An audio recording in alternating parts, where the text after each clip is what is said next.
We are still in section 2.1, but now we have moved on to the last part about cumulative frequency tables and ogives.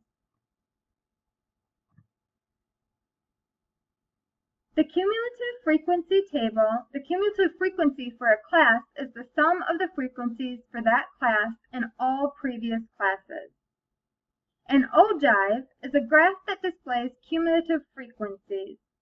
So how to make an ogive? First, make a frequency table showing class boundaries and cumulative frequencies. Second, for each class, make a dot over the upper class boundary at the height of the cumulative class frequency. The coordinates of the dots are upper class boundary and cumulative class frequency. Connect these dots with line segments. By convention, an ogive begins on the horizontal axis at the lower class boundary of the first class. As an example, Aspen, Colorado is a world-famous ski area. If the daily high temperature is above 40 degrees, the surface of the snow tends to melt. It then freezes again at night. This can result in a snow crust that is icy. It also can increase avalanche danger. The table gives a summary of daily high temperatures in Fahrenheit in Aspen during the 151-day ski season. Step 1. Make a frequency table including cumulative frequency. We find the cumulative frequency by taking the sum of the current class frequency and all the previous class frequencies.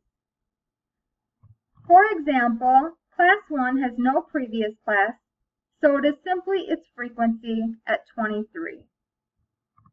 Class 2 is the sum of its class frequency of 43 plus the previous class frequency of 23 for a total of 66. Class 3 is the sum of its class frequency of 51 plus both of the previous class frequencies for a total of 117. Step 2. Draw dots at height of cumulative class frequency. To draw the corresponding ogive, we place a dot at cumulative frequency 0 on the lower class boundary of the first class.